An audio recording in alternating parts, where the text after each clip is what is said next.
وہ حقیقی مومن نہیں ہے۔ ایسے تو کبھی نہیں ہوتا کہ آپ کہیں یہ بھی حقیقی مومن ہے اور وہ جنہوں نے مال غنیمت نہیں دیا وہ بھی حقیقی مومن ہے ایسے تو نہیں ہوتا۔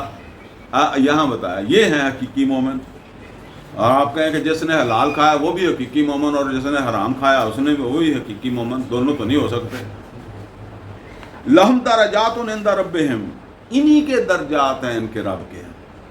یہاں پھر نوٹ کر لیں، نمازیں پڑھنے والے، ہجرت کرنے والے کس مقام تک جو ہے وہ پہنچے ہوئے ہیں، اور مال غنیمت کی بات آئی ہے تو وہاں اللہ تعالیٰ نے فرمایا کہ اگر ایمان والے ہو تو پھر تمہارا توکل اس کے اوپر نہیں ہونا چاہیے، پھر یہ دے دو، یہ تمہارا نہیں ہے۔ اور جس کے دل کے اندر کوئی اس طرح کی بات آتی ہے پھر اصل کے اندر جو ہے وہ صحیح معنوں میں وہ مومن نہیں ہے جو اللہ کو درکار ہے۔ لہم درجات عند ربہم، انہی کے درجات ہوں گے اللہ کے ہاں، مغفرت، اور انہی کی مغفرت بھی ہوگی، ورزق کریم، اور انہی کو وہ عمدہ روزی بھی ملے۔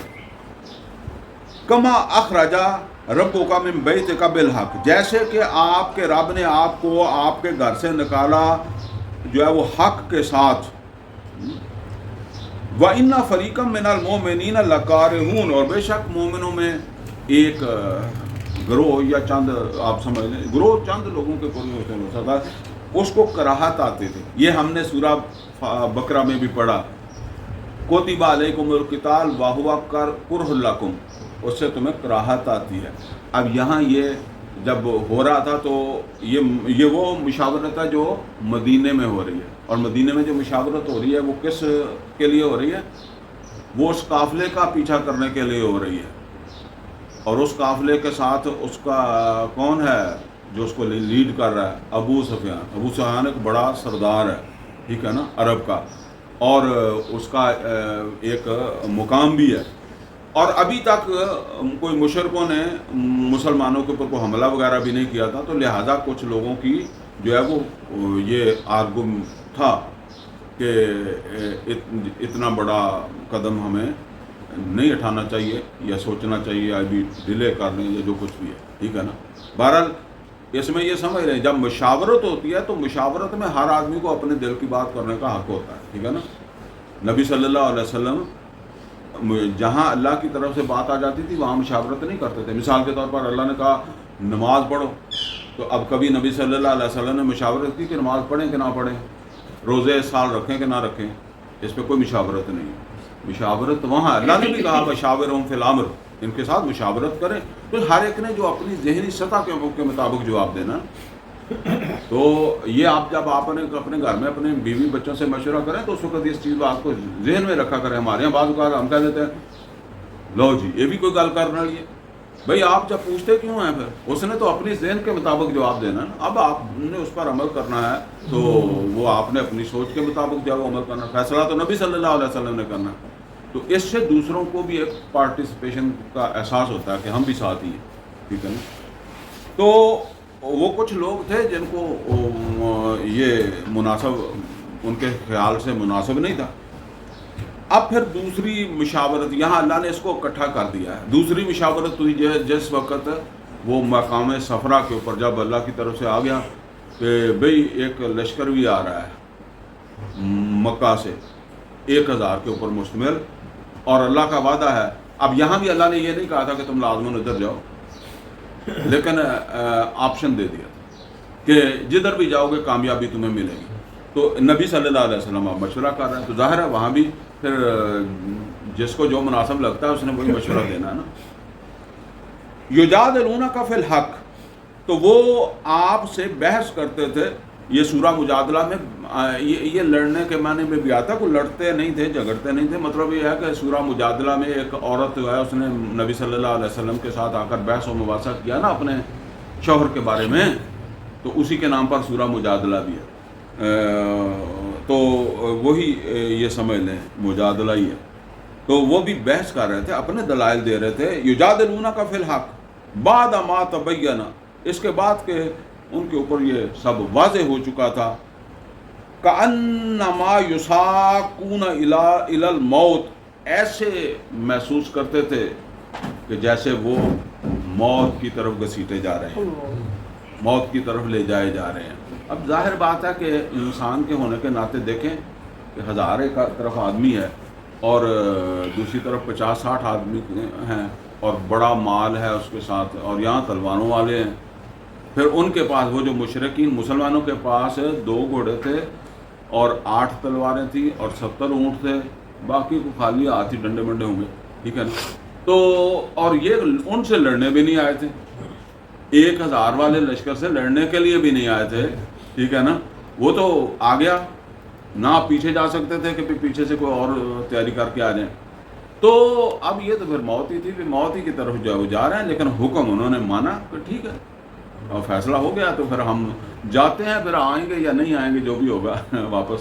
ٹھیک ہے نا. یہ بات کأنما یساقون الی الموت، تو وہ ایسے ہی دیکھ رہے تھے کہ جیسے موت کی طرف جو ہے وہ جا رہے ہیں.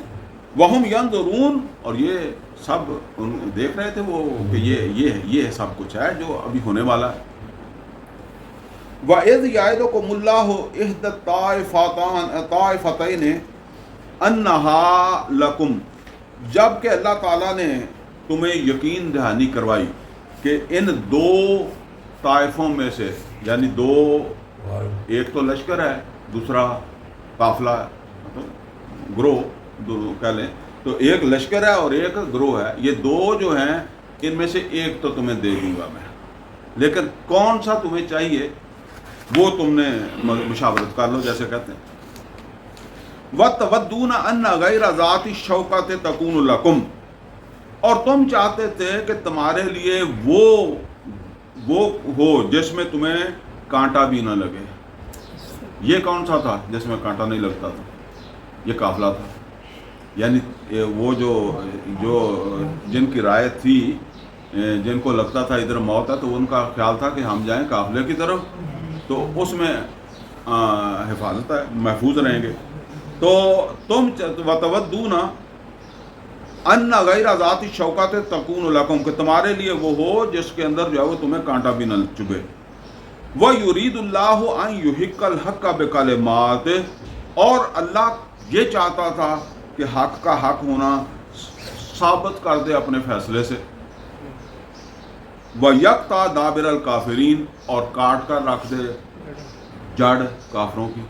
ظاہر ہے یہ تو کٹنی تھی پھر لشکر کا سامنا کر کے. یعنی اللہ چاہتا تو یہ تھا لیکن اس نے یہ لازم نہیں کیا. ٹھیک ہے. اور نبی صلی اللہ علیہ وسلم بھی ظاہر اللہ کی منشا کو سمجھتے تھے، انہوں نے بھی پھر اس کو جو ہے وہ اسی کو پسند کیا. پھر زیادہ تر صحابہ کی رائے تو یہی تھی، کچھ چند ان میں تھے اس طرح جو ہے وہ. بہرحال اس کے لیے پھر لمبی مشاورت ہوئی تھی. نبی صلی اللہ علیہ وسلم نے اتنی لمبی مشاورت ہے شاید کبھی نہیں کی جتنی بدر کی طرف جو ہے وہ جانے کے لیے کی. لِيُحِقَّ الْحَقَّ وَيُبْطِلَ الْبَاطِلَ، تاکہ حق کا حق ہونا جو ہے وہ ظاہر ہو جائے اور باطل کا باطل ہونا. وَلَوْ كَرِهَ الْمُجْرِمُونَ، اگرچہ مجرموں کو یہ کتنا ہی ناپسند ہو. إِذْ تَسْتَغِيثُونَ رَبَّكُمْ، جس وقت تم اپنے رب سے فریاد کر رہے تھے، فَاسْتَجَابَ لَكُمْ، تو اس نے تمہاری اس دعا کو قبول کیا. اب یہ سمجھ لیں کہ ظاہر ہے مسلمان دعا کرتے تھے، نبی صلی اللہ علیہ وسلم خود دعا کر رہے تھے. جا رہے ہوں گے تو دعا بھی تو کرتے ہی جا رہے ہوں گے نا، لشکر کا سامنا کرنے جا رہے ہیں. تو وہ ایسا نہیں ہے، وہاں وہ کافی سفر تھا، سفر کر کے اس طرف جو ہے وہ جانا تھا، تو رستے کے اندر جب وہ جا رہے ہیں تو دعائیں بھی کرتے جا رہے ہیں. نبی صلی اللہ علیہ وسلم بھی دعا کرتے ہیں. تو فرمایا کہ انی ممدکم بألف من الملائکۃ مردفین، کہ میں نے تمہاری دعا قبول کی اور میں نے کہا میں تمہاری مدد کروں گا 1000 فرشتوں سے جو لگاتار اترنے والے ہوں گے. مسلمان آپس میں بات کرتے ہوں گے نا کہ یار ہمارے بندے ایک ایک کو 3 آئیں گے، یعنی 300 اور 1000 یا 313 اور 1000 سے لڑنا تو ایک آدمی کو کتنوں کا سامنا کرنا پڑے گا، اور 3 بنتے ہیں نا، تو 3 کی کیا لڑائی ہوتی ہے. تو اللہ تعالیٰ فرماتا ہے کہ ہم نے کہا کہ ہم تمہاری مدد کے لیے 1000 فرشتے نازل کر دیں گے. اچھا یہاں ایک بات سمجھ لیں، ہم عام طور پر سمجھتے ہیں کہ وہ فرشتے نازل ہوئے تو وہ بندے فرشتوں نے مارے. ایسا نہیں ہے. پھر وہ 1000 فرشتہ ایڈا ہی تھکا سکا بھی ایک بھی نہ مار سکیا. وہ تو فرشتے بہت تھکے ہی ہونے ہیں پھر جڑے ہزار باقی کیوں بچ گیا؟ ٹھیک ہے نا، انہوں نے تھوڑے کیوں مارے؟ اصل میں وہ آگے اللہ تعالیٰ بتا رہا ہے، نہیں وہ انہوں نے مارنے بھی نہیں سکے، یہ تسی ہی مارنے سکے ٹھیک ہے نا۔ وما جعلہ اللہ الا بشرا، اب یہاں اللہ تعالیٰ فرما رہا ہے کہ یہ جو ہزار والی بات ہے نا، یہ بھی اللہ تعالیٰ نے تمہیں ایک خوشخبری کے طور پر بتائی۔ وما جعلہ اللہ الا بشرا ولتطمئن بہ قلوبکم، کہا کہ تمہارے دل جو وہ مطمئن ہو جائیں۔ ومن نصر الا من عند اللہ، کوئی مدد نہیں ہوتی اللہ کے بغیر کسی جانب سے، یعنی مدد جو بھی ہوتی ہے وہ اللہ کی طرف سے ہوتی ہے، کوئی فرشتہ تمہاری مدد نہیں کرتا۔ آپ دیکھیں نبی صلی اللہ علیہ وسلم پر حملہ ہوا کب؟ احد میں، وہ آپ کی پیشانی جو ہے وہ زخمی ہو گئی، تو اس فرشتے جو ساتھ تھے انہوں نے کیوں نہیں بچایا؟ کوئی کسی نے ہاتھ آگے نہیں کیا۔ حمزہ رضی اللہ تعالیٰ عنہ کے ساتھ جو دو فرشتے تھے انہوں نے بھی کچھ نہیں کیا، 6 ٹکڑے ہو گئے، ان کے 7 ٹکڑے ہوئے جسم کے۔ تو یہ فرشتے اسی وقت ہی مداخلت کرتے ہیں جب اللہ تعالیٰ کی طرف سے ان کو حکم ہوتا ہے، ایسے نہیں جو مرضی ہو جائے۔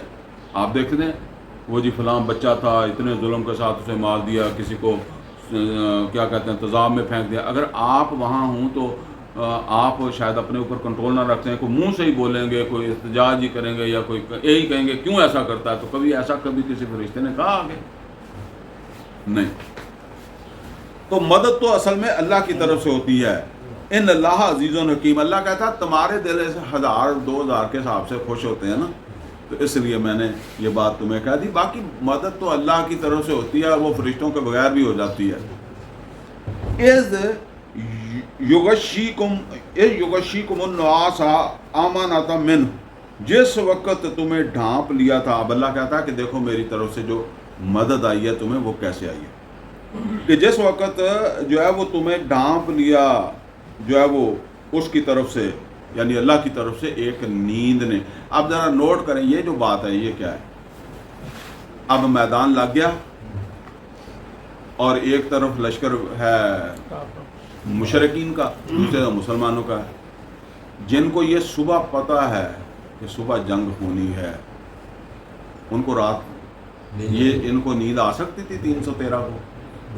ٹھیک ہے نا، لیکن اللہ تعالیٰ کی دیکھیں قدرت کہ یہ سوئے ڈٹ کے پوری اطمینان کے ساتھ۔ آپ کو پتا ہے کہ ایک آدمی رات بھر سویا نہ ہو، پھر صبح اس کے اعصاب کے اوپر بھی اثر ہوتا ہے، پھر اس نے میدان میں لڑنا بھی ہے، یعنی بھرپور طریقے سے اللہ تعالیٰ نے جیسے بے خوف بندہ سوتا ہے نا، تاکہ فریش۔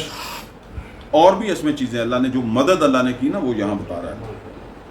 وَيُنزِلَ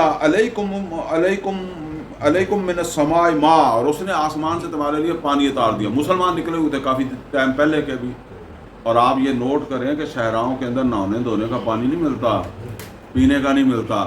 وہ کوئی آپ یہ سمجھیں کہ ساتھ ٹینکر لے کر پھرتے تھے، نہیں، وہ تو پانی پینے کا بھی مل جائے تو بڑھیا، باقی نماز تو کوئی تیمم ہی کر کے پڑھنی، تو غسل بھی جس کا تھا وہ بھی تیمم ہی کرتا تھا۔ تو یہ کتنے دن آپ ذرا ایک ہفتہ نہ آ کے دیکھیں نا، پھر آپ کو پتہ چلے گا، ٹھیک ہے۔ تو اب اس حال میں آگے جنگ بھی جا کر لڑنی ہے، تو اللہ تعالیٰ نے صبح بارش کر دی، اور ایسی بارش کی کہ مسلمانوں نے نہایا اچھی طریقے سے، فریش ہو گئے۔ اور اچھا جس وقت یہ اس کا اور بھی فائدہ ہوا، چونکہ مشرکین وہاں پہلے پہنچ گئے تھے، لہٰذا انہوں نے جو مناسب جگہ تھی نا وہاں اپنا کیمپ لگا لیا۔ پانی کا جو ایک کنواں تھا اس پر بھی انہوں نے اپنا قبضہ کر لیا۔ مسلمانوں پانی کہاں سے لینا، تو پانی کا بھی مسئلہ ہے، اور دوسری طرف وہ جس جگہ پر مسلمان ہے وہ ہے ریتلی جگہ، ٹھیک ہے نا۔ تو اب وہ پکی جگہ ہے، ظاہر ہے ریت کے اوپر جو ہے وہ آدمی بھاگتے دوڑتے اس کو ٹربل ہوتی ہے نا، جس طرح ہمارے وہ پنجابی میں کہتے ہیں وان چ بھجنا تو ایک پدرے بجنا، ٹھیک ہے نا۔ تو وہ فرق ہے۔ اللہ تعالیٰ نے جب بارش کی تو اس کا نتیجہ کیا نکلا کہ وہ جو پکی جگہ تھی وہاں کیچڑ سلپ ہونے لگ گیا حساب کتاب، اور جو ریت تھی اس نے پانی جذب کر کے پکی ہو گئی، ٹھیک ہے نا۔ یہ بھی فائدہ مسلمانوں کو ہوا، اور دوسرا مسلمانوں نے جو ہے وہ پانی بھی جمع کر لیا، ٹھیک ہے، ضرورت کا پانی بھی جمع کر لیا، ورنہ ان کے پاس پانی نہیں تھا اگر بارش نہ ہوتی تو، یہ بھی مسئلہ تھا، نہا دھو بھی لیا، تو اس کا اللہ تعالیٰ ذکر کرتے ہیں۔ وَيُنَزِّلُ عَلَيْكُم مِّنَ السَّمَاءِ مَاءً، اور اس نے اتارا تمہارے اوپر جو ہے وہ آسمان سے پانی یعنی بارش کی، لِيُطَهِّرَكُم، تاکہ اس پانی کے، لِيُطَهِّرَكُم بِهِ، تاکہ اس پانی کے ذریعے سے تمہیں جو ہے وہ پاکیزگی دے دے، پاک صاف ہو جاؤ، نہا دھو لو، اگر کسی کو غسل کی ضرورت ہے وہ بھی ہو جائے، فریش ہو جاؤ۔ وَيُذْهِبَ عَنْكُمُ الرِّجْسَ الشَّيْطَانَ، اور تاکہ تم سے جو ہے وہ شیطان کی جو ناپاکی ہے، وہ میں نے بتایا اتنے دن میں کئی طرح کے مسئلے ہوتے ہیں نا، سفر میں نہانے کا پانی ملا نہیں ہے، تو یہ ساری جو ہے وہ پلیتی ناپاکی دور ہو جائے۔ وَيَرْبِطَ عَلَىٰ قُلُوبِكُمْ، اور تمہارے دلوں کو مربوط کر دے۔ یہ دل کا مربوط ہونا جو ہے نا، وہ اللہ کہتا ہے میں نے بس تمہارے دلوں کو جو ہے وہ مربوط کیا، اور بلکہ آگے آ رہا ہے فرشتوں کو بھی یہی کہا تھا، وَيُثَبِّتَ بِهِ الْأَقْدَامَ، اور تاکہ اس طرح تمہارے قدم جو ہے وہ جم جائیں، یعنی تمہارے اندر ایک حوصلہ ہو، ہمت پیدا ہو، اور تمہارے قدم جو ہے وہ جم جائیں۔ اِذْ یوحی ربک الی الملائکہ، اور جس وقت وحی کی آپ کے رب نے فرشتوں کی طرف، انی معکم، کہ فرشتوں میں بھی تمہارے ساتھ ہوں، تو تم کیا کرو، فَثَبِّتُوا الَّذِينَ آمَنُوا، ایمان والوں کے قدموں کو ثبات بخشو، یعنی ایسے اقدام کرو۔ بارش کس نے برسائی ہوگی؟ کو اللہ نے آ کے برسائی، فرشتوں نے برسائی ہوگی نا دوسرے کام اس طرح کے جو کیے، یعنی فَثَبِّتُوا الَّذِينَ آمَنُوا، ایمان والوں کو ثابت قدم رکھنا، یعنی ایسے اقدام کچھ کرو کہ ایمان والوں کے لیے ثابت قدمی کا باعث ہوں، جنگ تو انہوں نے لڑنی ہے۔ سَأُلْقِي فِي قُلُوبِ الَّذِينَ كَفَرُوا الرُّعْبَ، اور میں ان قریب کافروں کے دلوں میں ایک رعب بھی ڈال دوں گا، ہیبت ڈال دوں گا۔ فَاضْرِبُوا فَوْقَ الْأَعْنَاقِ، لہذا مارو ان کی گردنوں پر، وَاضْرِبُوا مِنْهُمْ كُلَّ بَنَانٍ، اور مارو ان کی ایک ایک جو ہے وہ پور کے اوپر۔ ذَلِكَ بِأَنَّهُمْ شَاقُّوا اللَّهَ وَرَسُولَهُ، یہ اس لیے کہ انہوں نے مخالفت کی اللہ کی اور اس کے رسول کی۔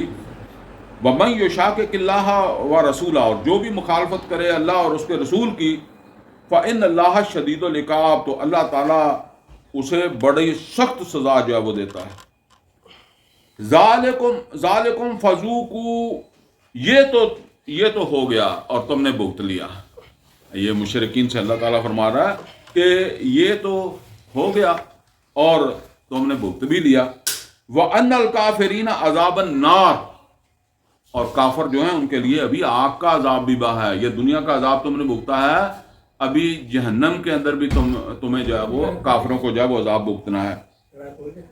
یا ایھا الذین آمنوا، اے ایمان والو، اذا لقیتم الذین کفروا زحفا، جس وقت بھی تم، اے ایمان والو جس وقت تم ملو کافروں سے، یعنی تمہارا سامنا ہو کافروں سے جو ہے وہ میدان میں، یعنی لڑائی میں تمہارا سامنا ہو کافروں سے، فلا تولوہم الادبار، تو ان کو پیٹھ دکھا کر نہ بھاگو۔ اب یہ آئندہ کے لیے بھی اللہ ہدایت دے رہا ہے کہ اے ایمان والو، جب بھی تمہارا جنگ کے لیے یعنی سامنا ہو کافروں کے ساتھ کسی باقاعدہ جنگ کے لیے، تو جو ہے نا فلا تولوہم الادبار، تو ان کو پیٹھ دکھا کر مت بھاگو۔